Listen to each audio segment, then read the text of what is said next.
What's up? It's Marvin of the Miles Ahead podcast, and for today, I'm going to be giving my perspective on the NBA. So, the topics I'm going to be talking about is going to be about the Mavericks tanking, the disappointing teams, and also the surprising teams this year, as well as my prediction for the play-in tournament, as well as my prediction for the first round. So, let's dive into it. But first, I want to tell you guys to hit the like, comment, and subscribe. Check out the channel, show your support.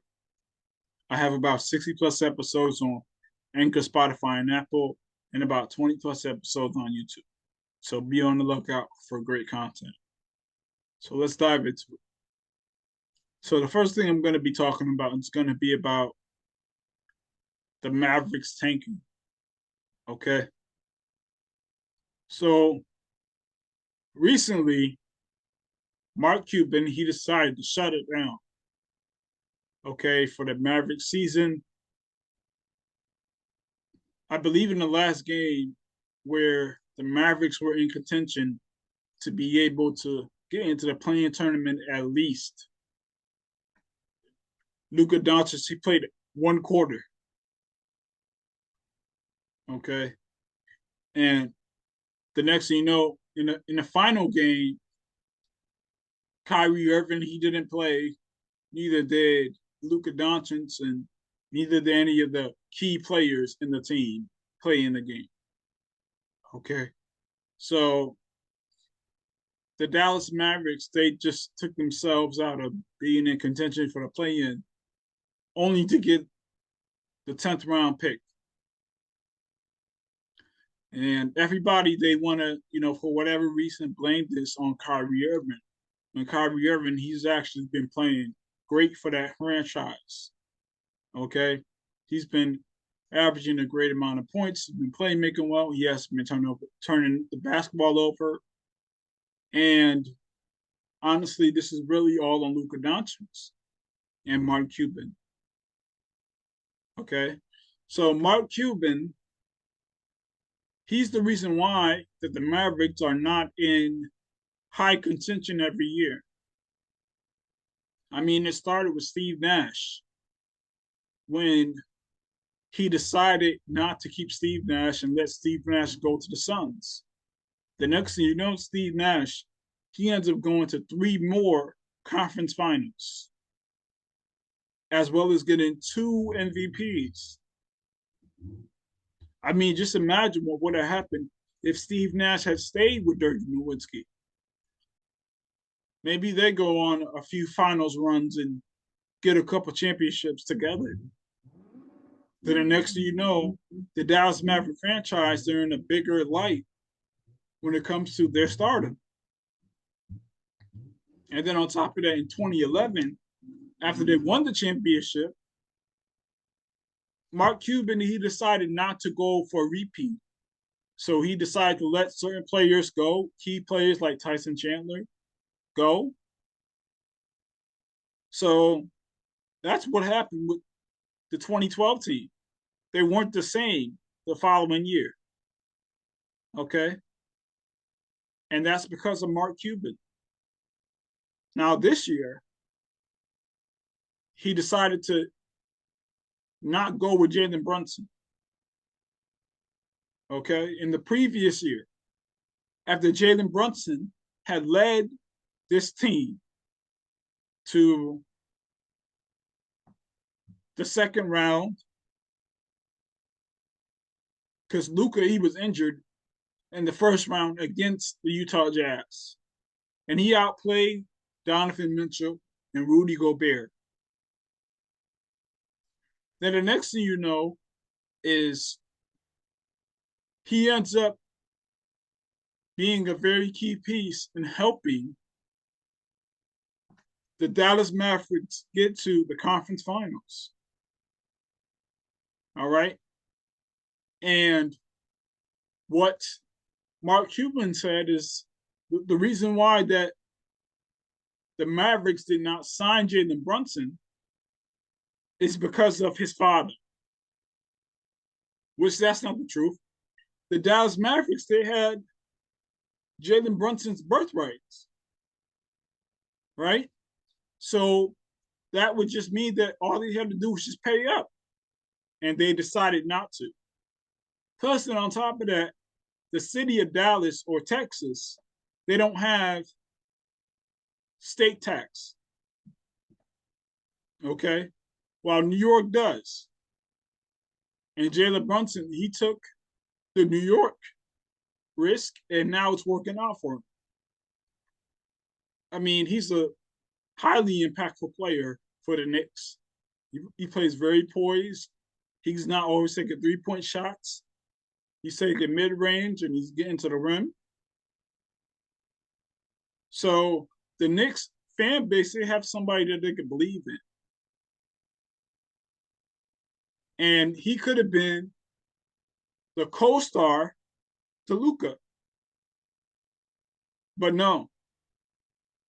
Then the next thing that happened is they decided to trade Dorian Finney-Smith, who was a great defender. And now he's in the playoffs right now for the Brooklyn Nets. They also traded Spencer Dinwiddie, who was a streak shooter, okay? And he also had very good playmaking ability. So they traded him to the Brooklyn Nets as well. And they're currently in the playoffs too. So, like I said, like this is all on Mark Cuban.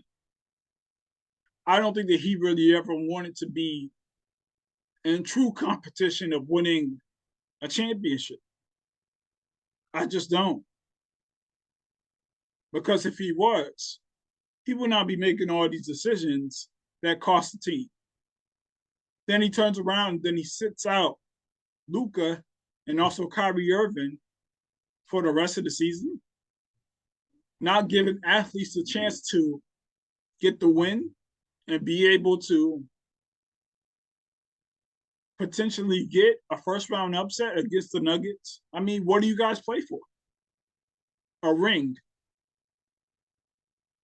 I mean, we saw the Warriors take down the Dallas Mavericks in '07. Now, I'm not saying that it's completely possible for that to happen, but hey, it happened. I mean, we saw the same thing happen with the Nuggets, with the Dikembe Mutombo being able to take out the first seed. Okay. So it's not certain that it happens, but it's possible. And Mark Cuban, he decided to take that away for them just for a pick. For a pick. Now, no, this is not all on Mark Cuban. It's also on Luka Doncic. He doesn't play defense. Okay?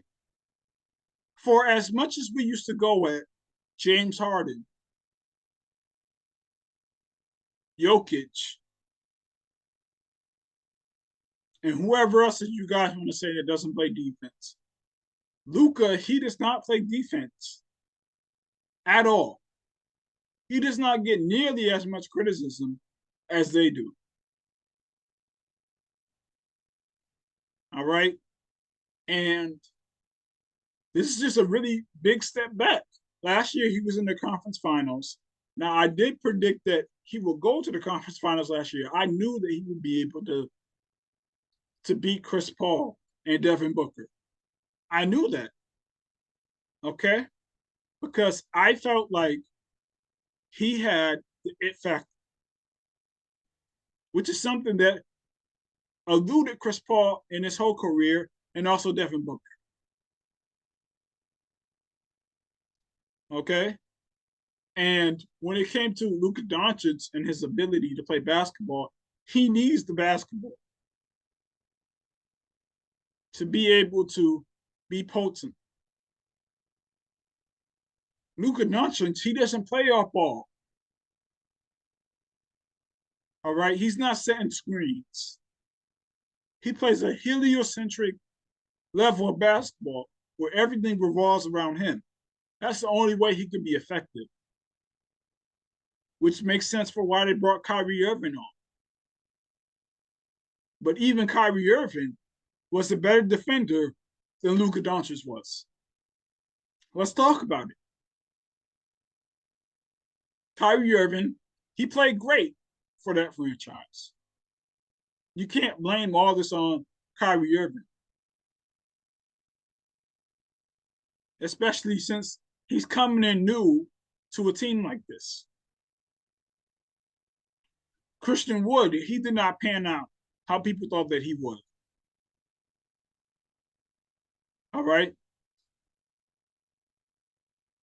I mean, he can't defend either.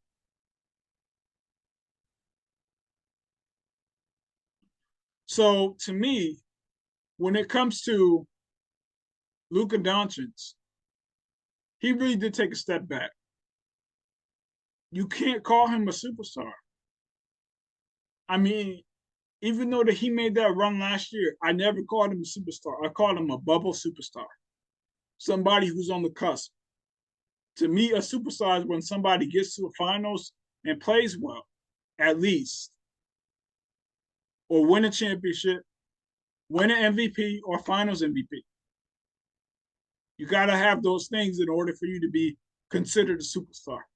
Luka Doncic is not a superstar. He's a bubble superstar. All right? He could play.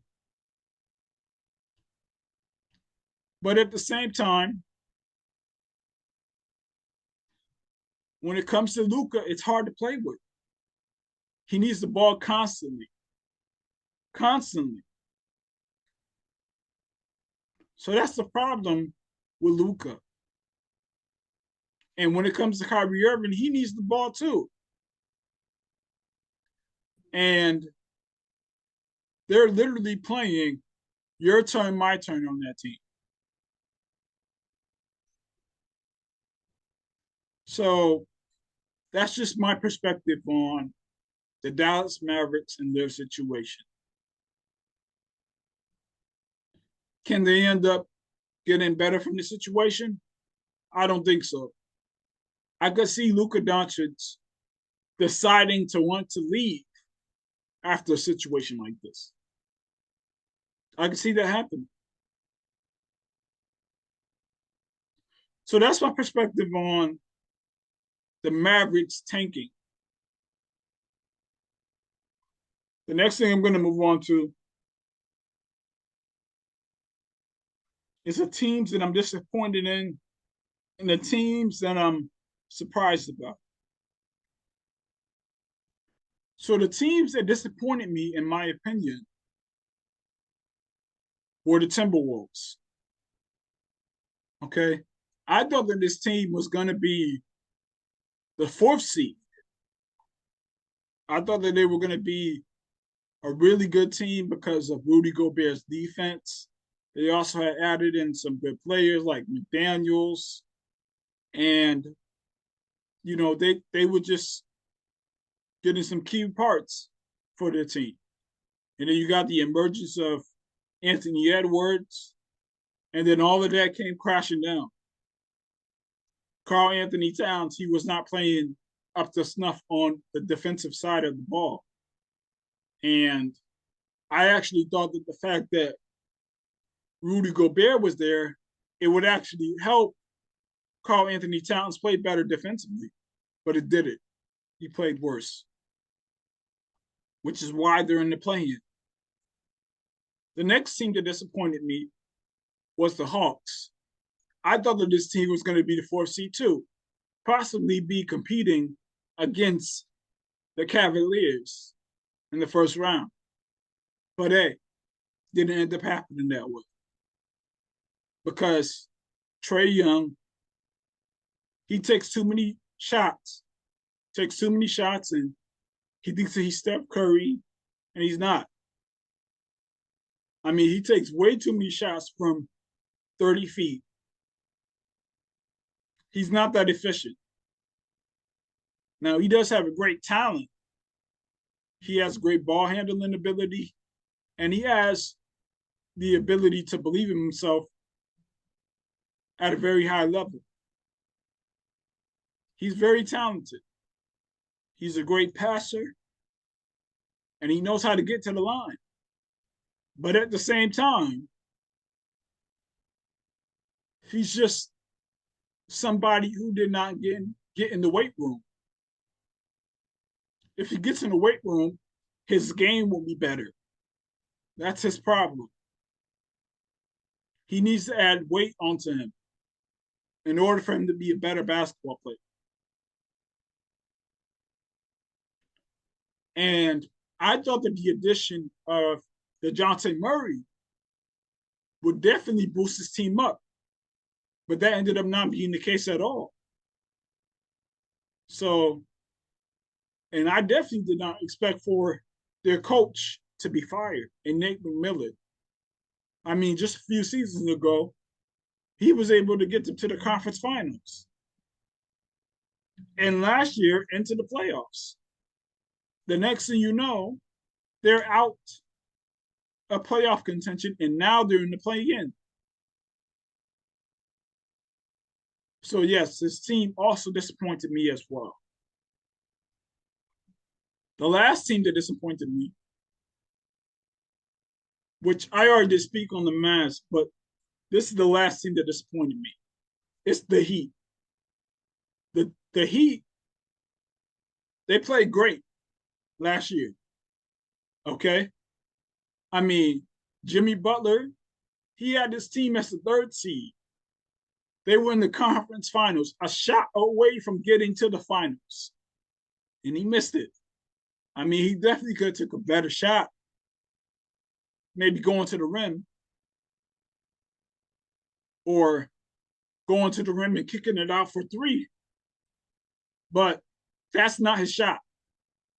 It just seemed like he wanted to give up in that moment, to me. But at the same time, they were the third seed and in the conference finals. This year, they're in the play-in.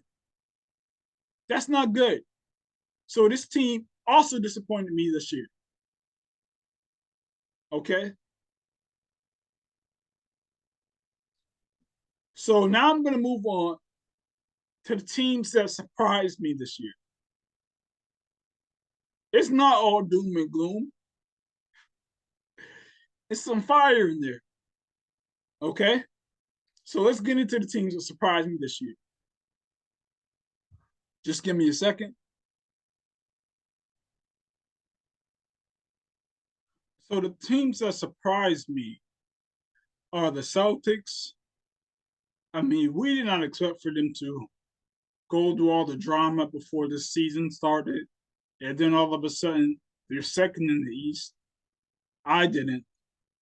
I thought that Coach Joe Mazzulla would be having issues, replacing what Udoka was doing, especially defensively. And he does have those issues, okay? But they have been able to still play well and get to being second in the Eastern Conference, which is actually a lot tougher this year, okay? Now, Jason Tatum, he's been taking a step up, and so has Jaylen Brown. Then you got Malcolm Brogdon, who has been very key when it comes to his poise and also his ability to just have a great feel for the game, not always taking so many shots and, just spreading the ball around. Then you got Al Horford, who has been balling too. Now, I definitely think that he's a little bit older, and I can't really see him, having the same impact as he was having in the regular season towards the postseason. But as for, this turnaround, it's been great. Okay? And you can't take that away from the Celtics. They've been able to get past whatever mental hurdle that they had to go through as an organization and still be able to stay on top. Now, will this be able to translate into the playoffs? Who knows? But as of right now, they've been doing good. So this is one of my surprises of the regular season. The next surprise that really was big was the Sacramento Kings. I'm pretty sure that nobody expected for this team to become third in the West. Third in the West. That is huge. You cannot take that away from them. This is their first time being in the playoffs in a very long time, 22 years. Okay. And I mean, you got to give it all up to Mike Brown, De'Aaron Fox, Keegan Murray. And then you also got Sabonis. I mean, they got ballers on this squad. Davion Mitchell, a pest defensively. Okay. So to me, that's just huge. And I mean, they were one of the best offenses all year. All right. So you got to give it up to this squad. So, yes, this was definitely one of the huge surprises of this year. I'm pretty sure that nobody had this team in the playoffs. I thought that they would be in contention to make the playoffs, maybe to play in, but I definitely was not expecting for them to be the third seed. Huge props to them. So that's it on the teams that surprised me this year. Now I'm going to move on to my predictions for the play-in tournament. So let's dive into it. But first, I'm going to look at my phone because I don't know exactly who's in the play-in tournament off the top of my head. Okay.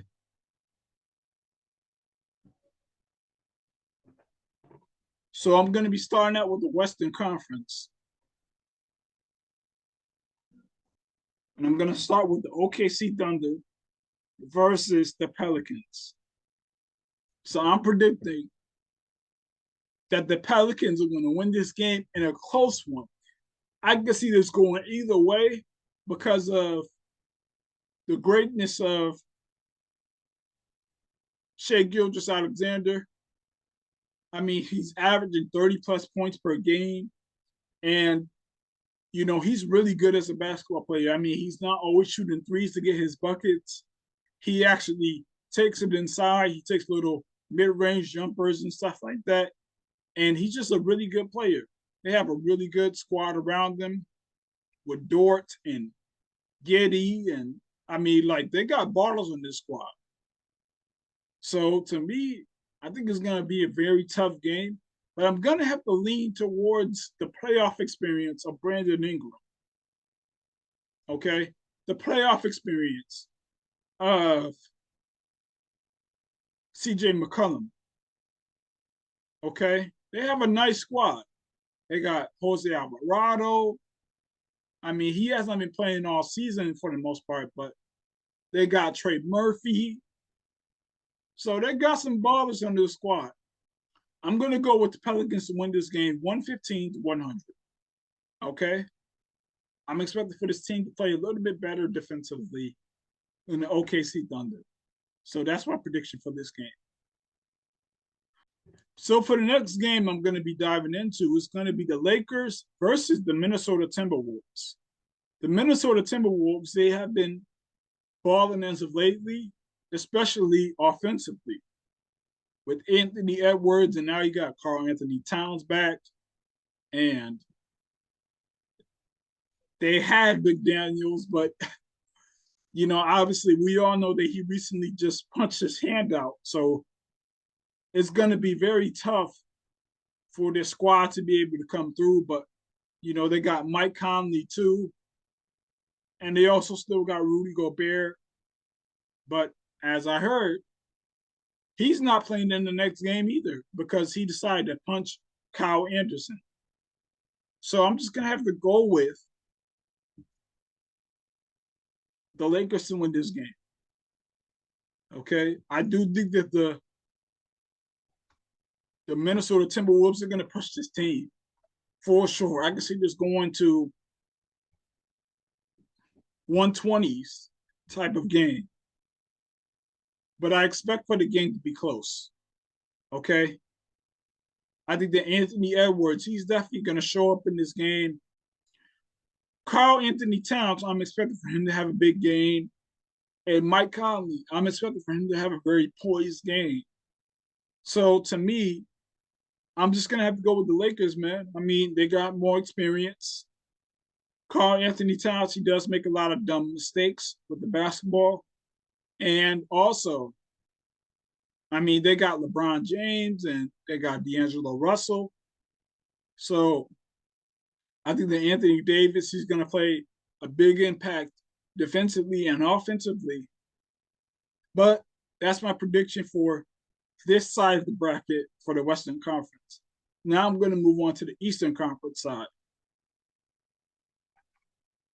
So before I get to my prediction on the Eastern Conference side of the bracket, I got to give my prediction for the Lakers versus the Timberwolves game. So I'm predicting that the Lakers are going to win this game 125 to 120. Okay. So now I'm going to get into the Eastern Conference side of the play-in tournament. So the first game I'm going to be starting out with is going to be between the Toronto Raptors versus the Chicago Bulls. So I'm going to be going with the Toronto Raptors to win this game 115 to 105. Okay. I just think that the Toronto Raptors, they got the better personnel to me. I know that the Chicago Bulls, they've been coming on strong as of lately, and they do have two players who could ball out at any moment. Okay. But at the same time, they don't really have that great defense. And DeMar DeRozan, he's known for being frozen on a regular basis. Okay. You don't know what you're going to get from DeMar in the playoff setting. All right. And as for Zach LaVine, on the other hand, he's not always there either in the playoffs. Okay. But this is the play in. So I do expect for Nick Nurse to be able to coach up a better game plan against those two players. Okay. And I am aware that they do have Vucevic. Okay. He could sometimes be hit or miss. But I'm going to have to be going with the Toronto Raptors to get this victory. Okay. I think that OG and an OB, he's going to be balling. I'm expecting for him to be able to play well defensively and contribute offensively. Okay. They also got Pascal Siakam. All right. He's nobody to play with that either. All right. He could play well defensively and also offensively. Then you got Fred VanVleet. Okay. I mean, he's extremely poised with basketball and he knows when to shoot. All right. So to me, I'm going to have to be going with the Toronto Raptors to get this victory. Plus, then on top of that, they also got Scotty Barnes as well. So, and he has been emerging as well to be an even better player than he was the year before. So that's my prediction for who I believe is going to get this play-in victory. So for the last and final game, which is going to be between the Heat versus the Hawks. Okay. This is going to be a huge game, but I'm going to have to be going with the Heat to get this victory. Okay. I think that the Heat, they're going to show up in this game. Okay. I think that Eric Spoelstra, he's going to use the right type of physicality on Trae Young to be able to make Trae Young want to give up turnovers or want to shoot the ball too soon. He's going to try to make him nervous. So, and this all depends on how well DeJounte Murray is going to be able to calm the crowd down, hit the right shots. Do I see him being able to do that? No, I don't. So I'm going to have to be going with the Heat to be able to get this victory. Okay? I mean, they got too many guys on who just know how to muck up the game and to be able to get into the Hawks' head. All right. So to me, I'm gonna have to be going with the Heat. I think that Jimmy Butler, he's gonna be balling. I think that Tyler Hero's gonna show up. I'm also expecting for Bam Adebayo to have himself a game. Max Strus as well. We're contributing to hitting big jumpers from the 3-point line. So that's my prediction. I'm gonna go with the Heat to win this game, 117 to 100. So that's my prediction for the play-in tournament. The next thing I'm going to move on to is my predictions for the first round. So let's dive into it. So for the first matchup, which is going to possibly be between the Nuggets and the Pelicans. Okay, so my prediction was for the Pelicans to move forward in the play-in. So either or, if the Pelicans get in, I think that the series is going to go 6 games. Okay, that's my prediction for that. I think that the Denver Nuggets are definitely going to be able to capitalize on their abilities when it comes to using Jokic and Jamal Murray and also Bruce Brown. I mean, he's a big, scrappy player. I mean, he knows how to come in out of nowhere. He knows how to get the rebounds, and he does all the hustle plays. He plays great defense. Then you also got Aaron Gordon, who's a high flyer and stuff like that. And they got the emergence of Michael Porter Jr., who I believe is going to be huge for this series. So I think that Jokic is definitely going to show up in this series. He has a lot to prove, and it all starts with the first round. So I'm going to be going with the Nuggets to win this series in 6 games. And if they go up against the OKC Thunder, it's going to be a sweep. Pure sweep. That's it. So let's dive into the next series, which is going to be between the Grizzlies and whoever comes out of the play-in between the Lakers versus the Minnesota Timberwolves. So I had already predicted that the Minnesota Timberwolves are going to lose to the Lakers. So let's just give my reasons for who I believe is going to win in this series. So I'm predicting that the Lakers are going to lose to the Memphis Grizzlies in 6 games. Okay. I just think that the fact that Dennis Schroeder is out, that just gives Ja Morant free reign to do whatever that he wants. Okay. And listen, LeBron James, he's not the same player as he used to be. He does not have the same level of athleticism. Okay. And I'm expecting for Dylan Brooks to play a very huge role as he normally does. All right.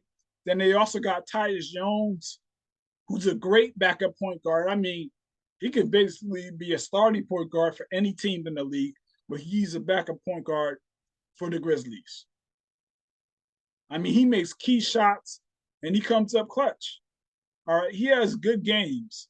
Then on top of that, they also got Desmond Bane as well, who is actually a better shooter than Michael Beasley. Okay. And then on top of that, since that nobody can guard Ja Morant, like I said, he's going to be having free reign. But not only that, he's also going to be able to get to the rim faster. I mean, he's going to be hitting shots. I mean, he's going to be everywhere. There's no way that the Lakers are going to win this series. They're too slow. Okay. Not to mention, when it comes to Dylan Brooks, he's going to be trying to get into LeBron's head. Okay. I mean, he's going to be a pest. He's going to be all over LeBron. People, they want to favor the Lakers for whatever reason. I mean, yes, they did go 18-9 for the last half of the season. Okay. But at the same time, they were going up against trash teams. Their schedule was not all that. Okay. And the minute that they went up against a very talented team or even a good team, and the Clippers, they lost. They lost in a bad fashion. I mean, you have LeBron James throwing the ball away left and right for turnovers. I mean, he was throwing Russell Westbrookian level turnovers in that game. So I just see this going a different way. And then on top of that, to me, I think that the best player on the floor, who I think is going to show up huge for the Grizzlies, it's going to be Jared Jackson Jr. That dude is a ball. Okay. I mean, he could contribute offensively, defensively. I mean, he already does deserve the defensive player of the year. Just hand it to him. Okay? A straight up problem. All right? He's not here to play. He's going to be getting blocks, getting steals. Listen, we all know that he does have foul trouble issues. Okay? But at the same time, I'm expecting for him to be able to stay in the game long enough so then that's not an issue. Plus, he's gotten better at not getting that many fouls, which is why he's going to end up getting the defensive player of the year. Okay? So I think that the Grizzlies are going to win this series in 6 games. Plus, then on top of that, I don't expect for Anthony Davis to show up. Anthony Davis, he's all bark, no bite. Okay? He's all pillow, no hard wall. He's soft. That's exactly what Anthony Davis is. Soft. Okay? So to me, that's just my perspective on this. And don't even bring up Reeves, Austin Reeves. I mean, that guy, I mean, he's just super overrated, man.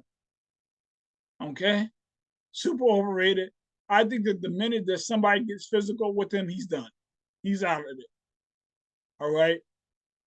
I think that the league, they've been pushing him a lot. Okay? Which is why he has been getting so many free throws undeserved. Okay? Like they're treating him like he's James Harden. He's getting the James Harden whistle of 2018. That's how many free throws that he's getting. Okay? He's not that great of a player. So, like I said, I'm going to be going with the Grizzlies to win this series in 6 games, possibly 5, but I'm going to be going with 6. I mean, we know that the league is definitely going to give LeBron James the sovereignty game. Okay, so this is definitely going to go 6 games, Grizzlies in 6. Okay, they just got better pressure, they got better defense, and they're not going to play with the Lakers. Okay, so that's my perspective on this series. So let's dive into the next series. So for the next series, we have the Clippers versus the Suns. I'm predicting that the Clippers are going to lose to the Suns in a close one, in the edge out. 7 games. And that last game is definitely going to be close. Okay? This series is going to be closer than what people think it is. I'm going to be going with Kevin Durant to win this series. Okay? Because he has Chris Paul. Okay? He also has Devin Booker, who's very good in the mid-range as well. And then on top of that, he also has a very good coach as well. Okay, he makes good adjustments and stuff like that. And he has a decent bench, a decent bench. So to me, I think that they definitely do have a very good amount of talent. Now, as far as what Kevin Durant was doing in the regular season and their 8-0 record with him on the floor, is kind of overblown because they have not really been going up against great teams. Okay, they have not really had great competition when Kevin Durant was on the floor for the Suns. But I'm gonna edge it out to Kevin Durant to win this series in the seventh game. Now, as for Kawhi Leonard, on the other hand, I'm expecting for him to ball out, and he's going to be the only reason that this series is going to be close with or without Paul George. I mean, shoot. I mean, you can make a case that you can actually give it to Kawhi Leonard to win this series. Okay? I mean, shoot. Russell Westbrook, he's easily the dumbest all-time great point guard to ever play in the history of the NBA. Easily. It's not even close with that. Okay. I mean, he just throws the ball away left and right. I mean, Kawhi Leonard, he's going to have to be holding himself back from smacking him with his whole palm in the jaw. That's how dumb that Russell Westbrook can be. And let's just think about this right here. If Russell Westbrook and Kawhi Leonard get to the finals and win the championship this year, Kawhi Leonard is better than Michael Jordan all time. Because you want to know why? I don't think that Kawhi Leonard has ever played with anybody this dumb. And neither has Michael Jordan. We all know that for sure. Okay? I mean, Russell Westbrook or Russell Great Brick or Russell Best Brick, he makes so many dumb decisions, making dumb turnovers. I mean, we see that LeBron James had a problem with him. And we all know why LeBron James decided to take Russell Westbrook on. For him to be the scapegoat, and also for him to be able to see if he could do better than Kevin Durant did with Russell Westbrook. And we all know that that was not the case. Kevin Durant, on the other hand, he was cost whole series by Russell Westbrook. Okay, and his dumb play. And we all know why Kevin Durant left. We know. Because Russell Westbrook, he's a dumb player. It's just facts. He has low basketball IQ. So, like I said, if Kawhi Leonard even gets past this round, he's better than Kevin. He's better than Kevin Durant all time. All time. He is. So to me, the further that Kawhi Leonard gets with Russell Westbrook, the further that he goes up in these rankings. I mean, honestly, Ty Lue, he's going to have to be playing Russell Westbrook 2 minutes per quarter. Literally. Other than that, they do have a pretty good squad, with or without Paul George. Okay, they have a good bench with Terrence Mann. They got Mason Plumlee. Okay. They also got Norman Powell. Okay. And they got a pretty good squad. I mean, they got Zubac as well. So I think that this series is going to be closer than what people think. So I'm going to be going with the Suns at 7 games. Okay. So that's my perspective on this series.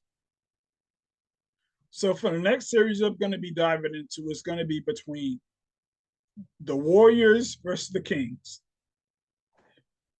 So I'm going to be going with the Warriors to win this series in 6 games. I just think that the Warriors have far more experience than the Sacramento Kings do. The Sacramento Kings, they're a good story. That's what they are. All good stories come to an end. And that's all they are. They're a good story. They're not a great story. And we're going to see what's going to happen this postseason. The Kings, they don't play great defense. I mean, we saw what happened in the 176 game to 175 game against the Clippers. I mean, look, they do have a good squad offensively. All right. And they do play little defense here and there, but their defense is not good enough to beat the Warriors. We're all aware of the Warriors going 11 for 31 on the road. We're aware of that. Okay, it's not a good record. It's terrible. But they were going through some injuries. They were going through some drama. They were having rotation issues. Okay. Now, towards the end of this season, they were playing better. Okay. And they ended up playing well on a high note. Okay. So I think that this team, with the additions of Gary Payton II, who you could put on a De'Aaron Fox, okay, you could put him on a Davion Mitchell. I mean, he's a great defender. Then you got the addition of Wiggins coming back as well. I mean, look, he does not have to play 30 plus minutes, just 15. Just 15. Okay. Then on top of that, they also got Looney, who is an offensive rebound beast. All right. Then they also got Moses Moody and Kuminga. I just think that this series is definitely going to go in the Warriors' favor. And I did not even mention the core three and Steph, Clay, and Draymond. I mean, the Warriors as a whole, they have 450 plus games of playoff experience compared to the Kings' 152 playoff experience and games. I mean, the person with 52 games of playoff experience is Matthew Dellavedova, and he's not playing. Come on now. The writing is on the wall. Warriors in 6. All right. So that's my prediction for this side of the bracket. So now I'm going to move on to the Eastern Conference side of the bracket. So for the Eastern Conference side of the bracket, it's going to be the Bucks versus the Toronto Raptors. I picked the Toronto Raptors to win the play-in. So to me, I feel like either or, it's going to be a sweep or potentially 5 games. Okay, I think the Bucks, they're far too poised. Giannis, he's on another level. I think that he's going to show up. So I think that, Drew Holiday, he's definitely going to be an issue. Brook Lopez is going to show up. So to me, I don't think that there's any way that the Bulls or the Toronto Raptors are going to be able to really get into the thick of things in this series. So I'm going to be going with the Bucks in 4 games or possibly 5 games. So for the next series that I see, it's going to be between the Heat versus the Celtics. This series is actually going to be a tough matchup. But I'm going to go with the Celtics to win this series in 6 games. I do expect for Eric Spoelstra to put up a very good fight, but I just think that Kyle Lowry, he's just not the same player as he used to be. And I think that Jimmy Butler, he's off and on. Okay. And to me, I feel like if he goes off in any point of the series, it's going to be a wrap for him. He cannot continue to coast during series. Okay. I do think that Bam Adebayo is definitely going to play a huge factor in getting them a couple of victories, but I'm going to have to go with the Celtics to win this series in 6 games. I think that Jaylen Brown and Jason Tatum are definitely going to show up, along with Malcolm Brogdon and also Marcus Smart. Like, they have a very good squad on their hands, so I'm expecting for Jason Tatum to average somewhere around 30-plus points. So that's my prediction there.